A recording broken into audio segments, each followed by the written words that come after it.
Good morning, everyone. I'm Abhas, and I would like to present the effects of ROS on mental health.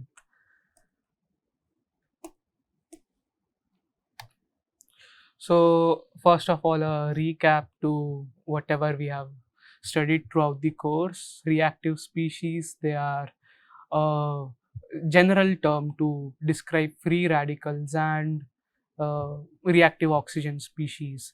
This is how oxygen can turn into various three different kinds of reactive species. They are the products of cellular metabolism, and they're important for cellular signaling and immune responses, but they can also be notorious for their deleterious effects if in case the antioxidant systems don't mitigate the effects of reactive oxygen species. So how does brain and ROS get linked? So neurons in the brain, they consume a lot of oxygen for their functioning, and during their metabolism they produce substantial amount of ROS. And to mitigate with this ROS, superoxide dismutase, catalase, and various peroxidase, they come in handy to as an antioxidant system. And due to brain's lipid rich constitution, they are very vulnerable to oxidative stresses, because ROS, when they act on lipids, it can cause lipid peroxidation. But they also play a very important role in memory formation. They mediate signaling pathways that influence the formation of new synaptic connections, leading to the brain's neuroplasticity. And brain's due to neuroplasticity, the brain can learn new experiences and new information. This oxidative stress is even at more risk to an aged brain, because as a factor of their old age, their brain have accumulated metal ions which can catalyze ROS formation via Fenton reactions. They are also rich in polyunsaturated fatty acids, which can lead to more oxidation. And due to this, as age increases, our ability to maintain homeostasis decreases, which is why there are limited antioxidant actions which can mitigate ROS actions, which is why old people, they are more vulnerable to Alzheimer's and Parkinson's. Now this compound, 8 hydroxy 2 deoxyguanosine, or 8-OH-DG, it is a what do you say, a major biomarker which indicates oxidative DNA damage. So when hydroxyl radical reacts with guanine, which is one of the bases of our DNA, it forms 8-OH-DG by electron abstraction. This oxidative damage to the DNA can be mutagenic and lead to cancer. And the level of 8-OXO-DG, which is actually a tautomeric form of 8-OH-DG, it was found significantly higher in urine and cerebrospinal fluid of deceased patients with mental illnesses. The reason why they are a major biomarker is because after the DNA repair cycle, repair mechanism acts on these, 8-OH-DG can get removed, and as they can cross the cell membrane easily, they can be found in our urine very easily. And there is a strong correlation of oxidative DNA damage to schizophrenia and bipolar disorder, but that can't be said. Same can't be said about said about depression, anxiety, autism, and in fact, uh, interestingly, medicated schizophrenic and bipolar disorder patients experience more, like they showcase more DNA damage, which in fact the drug clozapine, it was found to be generating more oxidative stress. Now coming back to the animal studies, this study was a study on psychological stress on DNA integrity. They used a conditional emotional stress setup, which if I remember it, they called it as a communication box, where uh, these rats were kept into those boxes. Some of them were given electrical shocks, and which is why uh, the other rats which were not given shock, they were experiencing psychological stress. So uh, these serve as a conditioned emotional stimuli. The levels of uh, uh, A2H DG, this is the same. It is an that the levels of A2H DG were measured in rat liver nuclear DNA, and it was found that if you just expose them once, it doesn't cause more DNA damage than control condition. But when you repeatedly uh, induce psychological stress on them, you can see more DNA damage than the control conditions.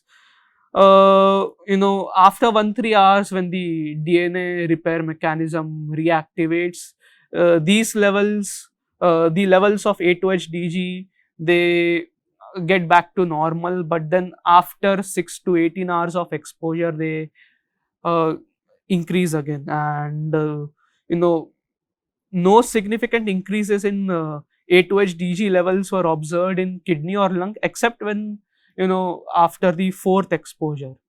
So this study was the first evidence that psychological stress can induce oxidative DNA damage, uh, uh, but them causing cancer is still yet to be studied more.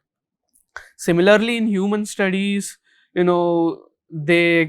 they examined the relationship between psychosocial factors and levels of A2HDG, and in female subjects, due to their different way of coping with their mental stresses, they even though they showed positive relationship, as compared to the male subjects, their coping mechanisms were different from women, and but still both of them showed high A2HDG levels. So there's a potential difference between different sexes, uh, and their ways of dealing with psychosocial stress, which can cause oxidative DNA damage. Uh, the limitations of this study, of course, include they didn't include lifestyle factors, a cross-sectional design precluding causal inferences, and potential selection bias. And you know there needs to be further study on how oxidative DNA damage caused by psychological stress may cause cancer. So the conclusions from the previous study is that negative emotions, inadequate coping strategies, etc., can increase the level of A2HDG, which means it can increase oxidative DNA damage. Uh, the There is a link between psychological stress and uh, carcinogenesis, but it still needs to be researched more. I personally feel that when it comes to mental health, you know, to reduce the to solve the problem of mental health, we need policy interventions and public health initiatives so that there won't be a societal burden of oxidative DNA damage. Thank you.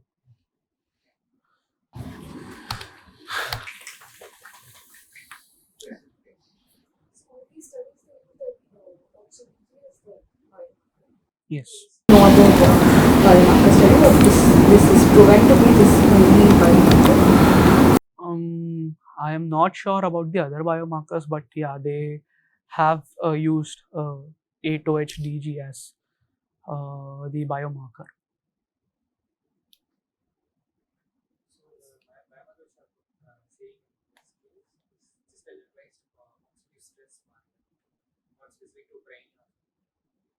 Yeah.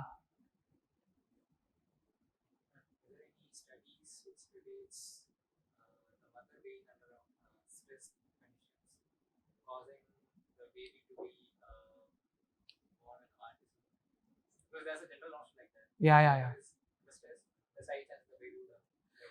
See, I haven't looked into detail that much, but I'm sure there must be some research study uh, going on about this.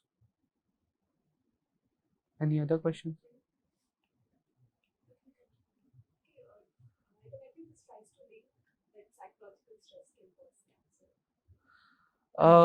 This doesn't exactly link how psychological stress can cause cancer, but the usual link is, since psychological stress can cause oxidative DNA damage, and maybe due to stressful conditions, our DNA repair mechanisms might not work properly. This can be mutagenic and maybe cause cancer, but uh, you know but still there are some limitations. One of them is, you know uh, oxidative stress. I mean, psychological stress can cause oxidative stress, but it can also be like that oxidative stress itself can cause some psychological stress. So this bidirectionality can makes it more confusing to you know link between psychological stress and cancer.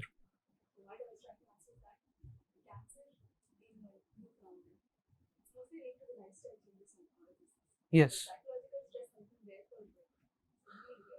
Hmm.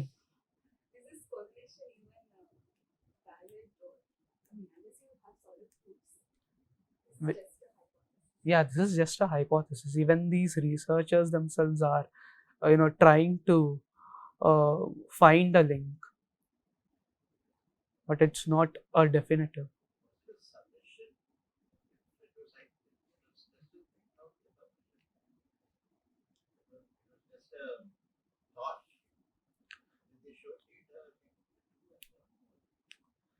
uh, they did show the data, like, no, in animal studies they did show the data of uh, you know uh, hepatocarcinogen being activated, but they also stated that it wasn't that significant.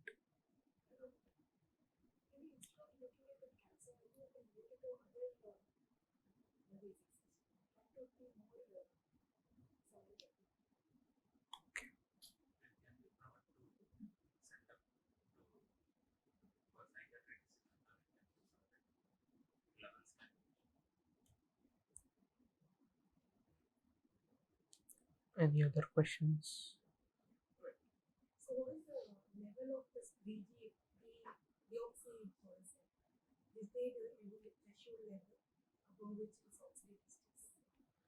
Um, I tried to look into it, but I couldn't exactly find a substantial level, the threshold level, which after that it could cause a danger.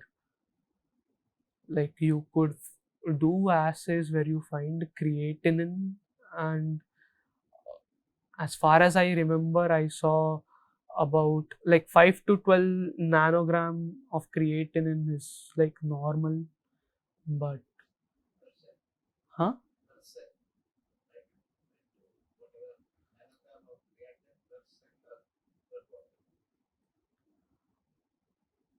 I am not sure.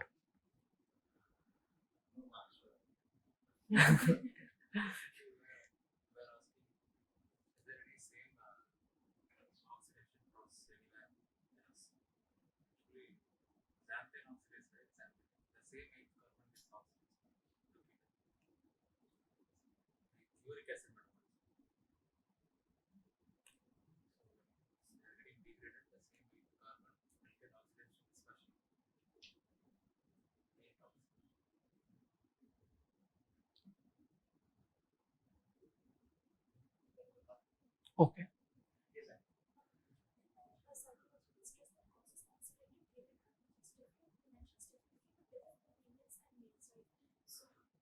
No, no.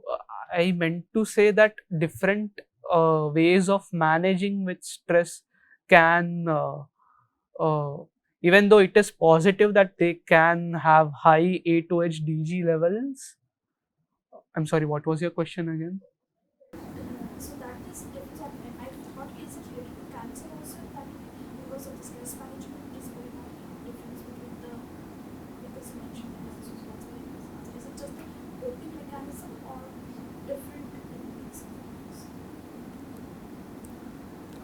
Can you please repeat your question?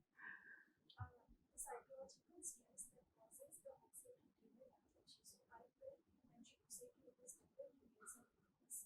No, the levels might be different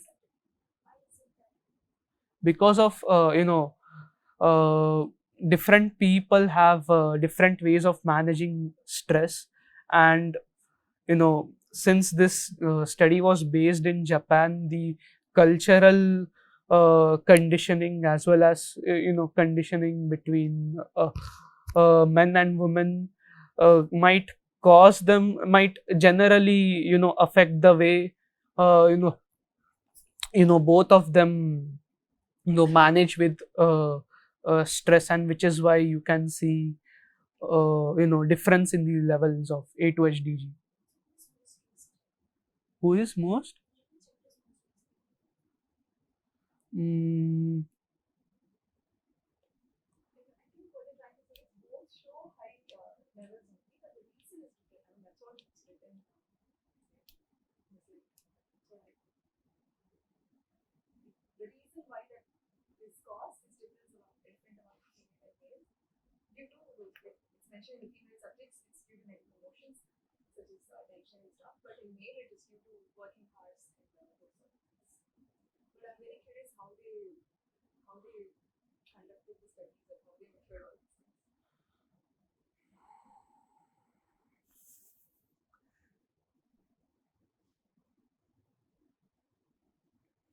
yeah.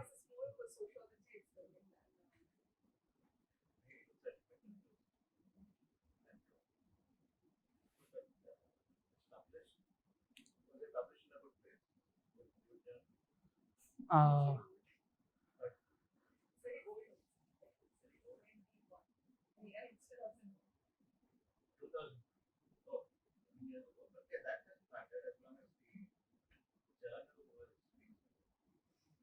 I mean, I actually haven't checked the credibility of the journal because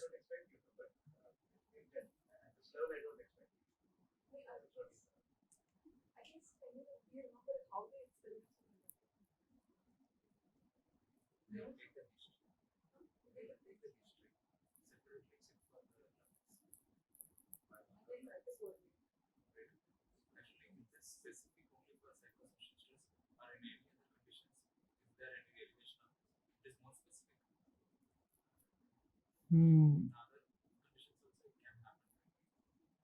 So that's what they, they cite the limitations here, that they could have, uh, yeah.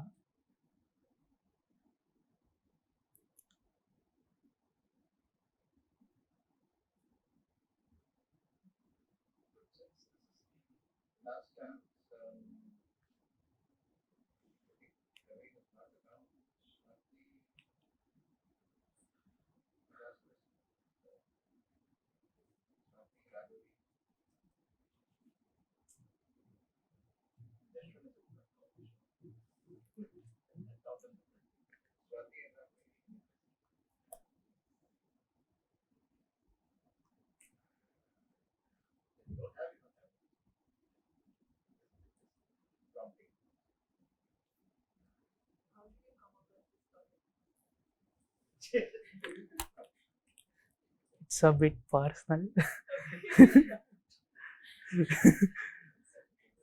Yeah.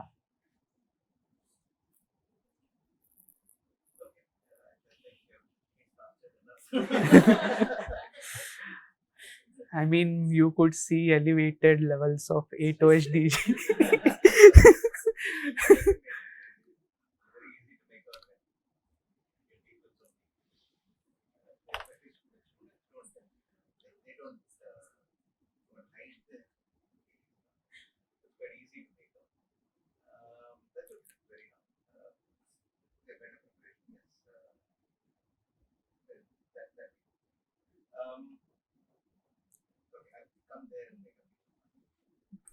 Can I just log out from this?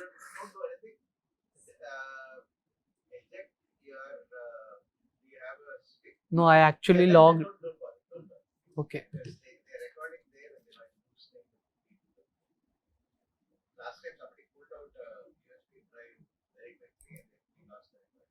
No, I said I just want to log out my account from.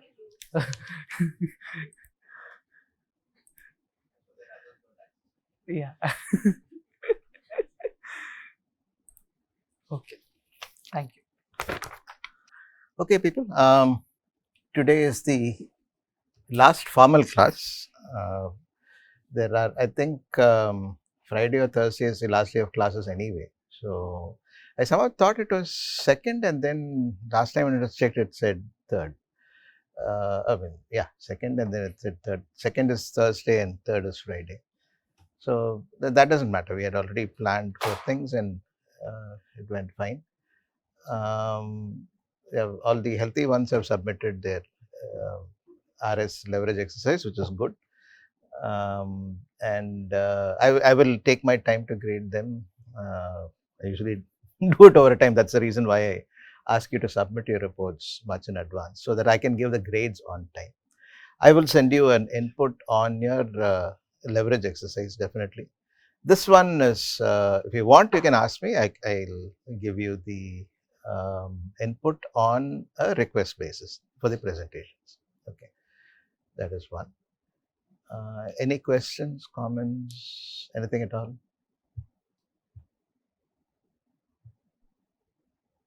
In fact, Radhika also felt quite attached to the course. She did a good job and as a TA conducting games and all that. That's what I expected of her. Yeah, definitely. And so I just mentioned that today is the last class because we meet for research and all that. Gentle talk is mentioned. I find her here, so I didn't ask her to come, which is good, which shows that she is also involved with the course. I learned a lot as usual from all of you, from going through the course again, which I normally do. So that is very satisfying. Had a lot of fun, which is also nice. The process needs to be fun. Um, I believe that each class should be a slice of life, and that's what I aim for. So that way it is nice. That's why I don't get bored of teaching the same course again because I don't focus on the material. Material is anyway there. Of course, it needs to be upgraded, improved, updated. Sorry, updated, improved, and all that. All that keeps happening. But the way the students respond is what I look for, and that is different in each class. So that way, I'm never bored. That way it keeps going nicely.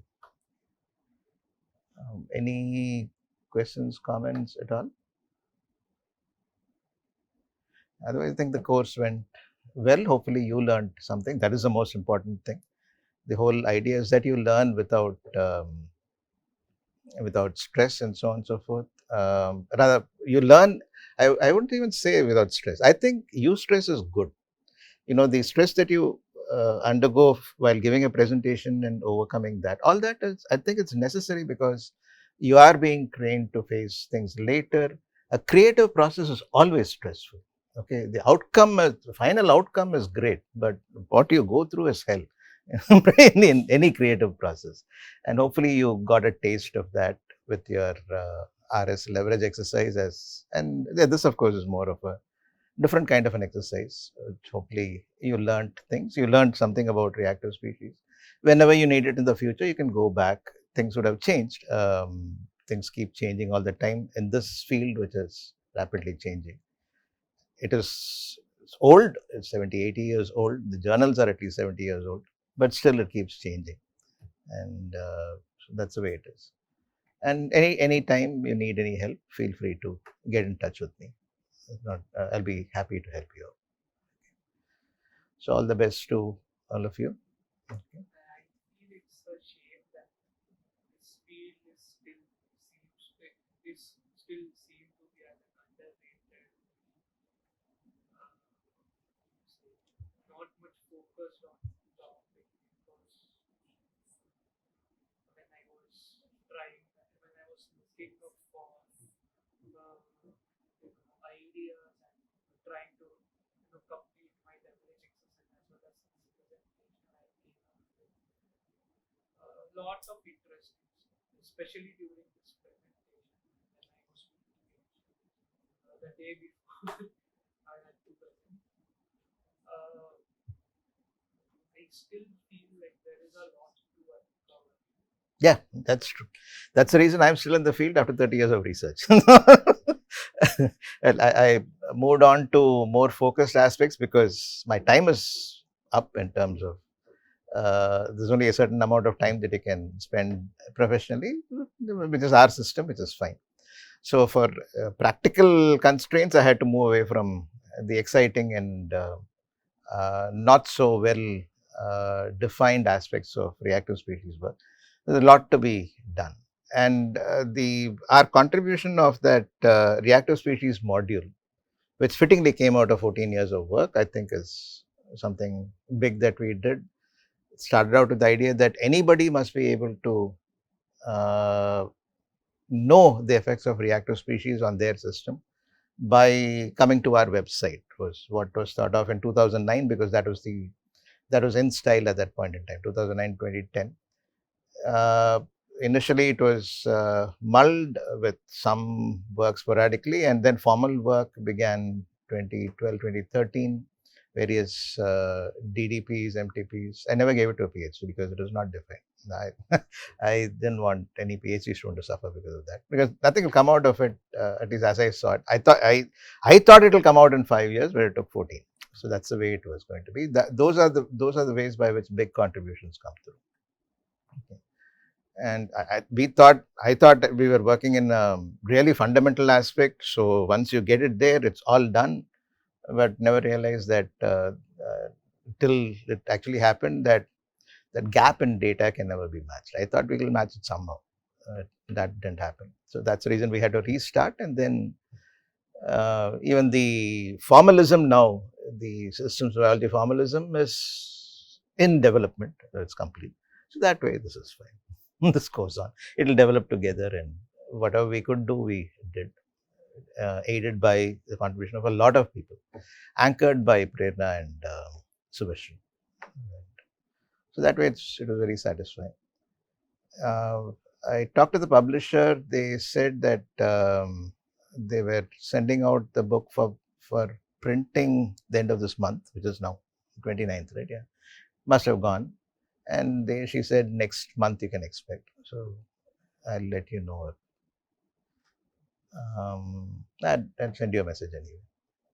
So this thing you might have seen. Have you seen the? Yeah, I showed you, right? the cover and this thing. Good. Maybe did you show it on slide? And in class, long back. This is long back. The cover was designed by Janani Venkatraman, one who works with Nitish. The funny story, might have mentioned it, not sure. The book went out. Typically the earlier books of mine, the cover was designed by the publisher. They gave me choices. At least one gave me two choices. The other one didn't give me a choice. The other one said this is what it is, because it was part of a series and all that. So I didn't ask for any. This publisher came back to me and said, "Do you have any attractive figure, because books have to sell and so on, attractive figure for the front cover?" So I guess they were looking for some image and so on and so forth. So I sent a mail to all people who had worked in the lab for the past decade and asked them, "See, this is on. Do you have anything?" Nobody had anything. So nobody had anything whatsoever. And then I was almost ready to write back to them saying, "No, you put up whatever you want. We'll see." And then at that time, Pallavi came back and said, "Janani is good and artistically good. So shall I ask her?" I said, "Fine." Then I waited. Janani took her time to get back because she was busy with something else. And then some of the first things she did, I liked it a lot. Sent it across, and they liked it a lot. So that's how it. That's the first book cover that Janani designed itself. So she's artistic. Okay, then I'll show it to you. I should have it somewhere here. This is in. No, it won't.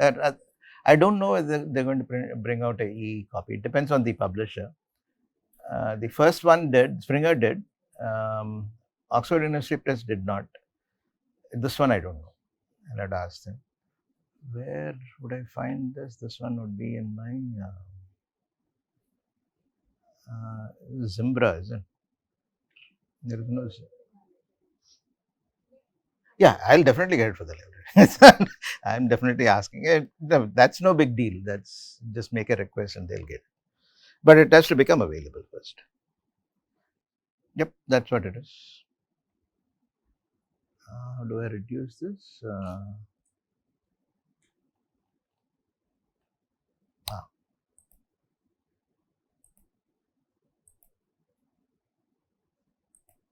Yep. That's what it makes sense at different levels. The image is hers. Of course, the writing is the publisher's. This is my writing. They put it into this format.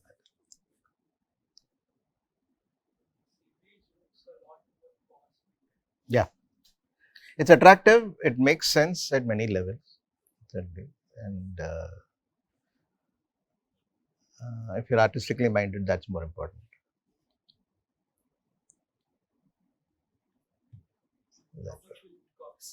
I don't know yet, as yet. Yeah, these books, World Scientific, they say prices their books expensive.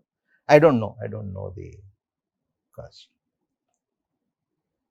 So now it's time for another story, right? Okay, the first book, the textbook for your transport course. Okay, continuum analysis of biological systems. I went through hell publishing that in terms of the process and even after that.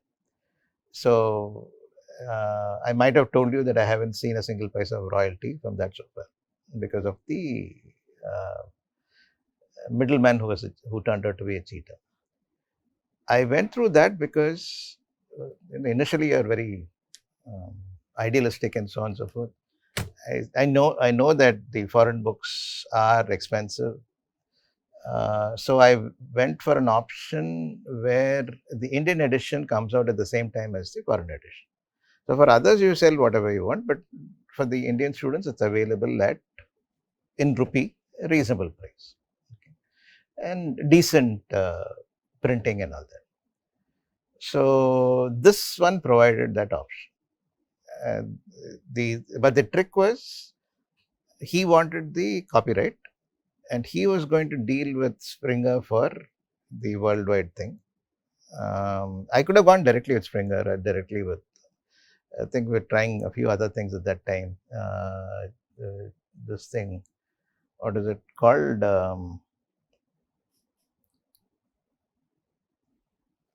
Oxford University, what's the other? Yeah, Cambridge University Press, and so on and so forth. So I could have gone directly, but this thought kept me behind, and I wanted a simultaneous publication of both the Indian edition and the foreign edition. So this guy said, I'll give you a SARC edition, not just India, SARC countries. Great. And I'll price it at 525 rupees. He said, good. And so the guy published it. There is an ISBN number, but printed only 2 copies of that. One copy is with him, one copy is with me. I can still show you the copy. Okay, it's a paperback, 525 rupees for paperback and all that. And then the Springer thing is $129. Okay. So he never printed. There are 20, I know of 50 plus orders still pending. 25 from IIT Madras, 25 from IIT Bombay, because they were also interested. I spent there and spent 11 years there. They knew who I was, and all my colleagues were interested. So 25 there for the library, 25 here for the library, I know of. Okay, that many orders are still pending. The guy did not print. There is a separate ISBN number, so he published it. Okay, why? Because of this and all sorts of nonsense after that in terms of royalty and so on and so forth. And I sent him a lawyer's notice also. Okay, I've exhausted all my things, and then the lawyer said we'll send, and then he came back and said, see, we'll have to fight it out in Delhi. The conditions are the jurisdiction is Delhi. So will you get 1 crore as royalty? I said, that I'm not sure. I just checked the number of copies downloaded, e-copies downloaded as of today, as of a couple of weeks ago, is 6,600 and something. Okay, so that many, plus a number of print copies. I myself bought 2, paying 17,000 rupees for my own book. Okay, he didn't even give me author copies. So that is so number of copies were sold, but I didn't see any royalty. And because any appropriate return would need at least a 1 crore income, there's no point in going for it. He knew that, and that's the reason why he cheated. Apparently, this is not the first time he has cheated. The only thing is that I came to know of it much later. So that's, I tried that route. I tried getting the Indian edition and the foreign edition out at the same time. Was burnt badly because of a cheater, nothing else. And that's the reason I said, now I don't care. Whatever comes out, comes out. That's it. Yeah, what do you do? The sent a lawyer's notice, he didn't respond. And then and I got a second opinion also. I got a second opinion through another lawyer who said the same thing. You have 1 crore coming in, then it's worthwhile looking into it. Otherwise, it's not. Is it fine? Then leave. Okay. Many suggested that you release the book. It doesn't matter. PDF, it's already available anyway. Why don't you release the book? That I'm not doing. I'll have to honor my side of the agreement, whether he honored his side of the agreement or not. So I didn't release. But yeah, that's the way. People, I think we are out of time. Oh, 40. This is not too. That's right time. Not bad. Somebody has adjusted the right time. Yeah, I hope so. This is more of a, as I said, more of a niche audience. So that's the reason I didn't go back to either Springer directly or to Oxford University Press, because they look for volumes. They would do a search, a market survey, and if that turns out negative, they are not going to take the book. That's what happened with somebody else also for the earlier book, for the first book. Second one was invited. This one was kind of invited. I mean, this was also invited. They sent me, would you write something? They sent them a proposal. They accepted. So the second and the third were invited. So no problem. I had the publication agreement before I wrote the book. The first one I wrote the book and then searched. Anyway, first time anyway, it's always difficult. You learn a lot. Okay, as long as the book was useful, done. I didn't get any money out of it, but that's okay. Okay, people, wish you all the best, right? And you take rest. The times are fine, right? Get back to me. There'll be enough time to send the grades along with your classmates, so no problem. Okay, see you people.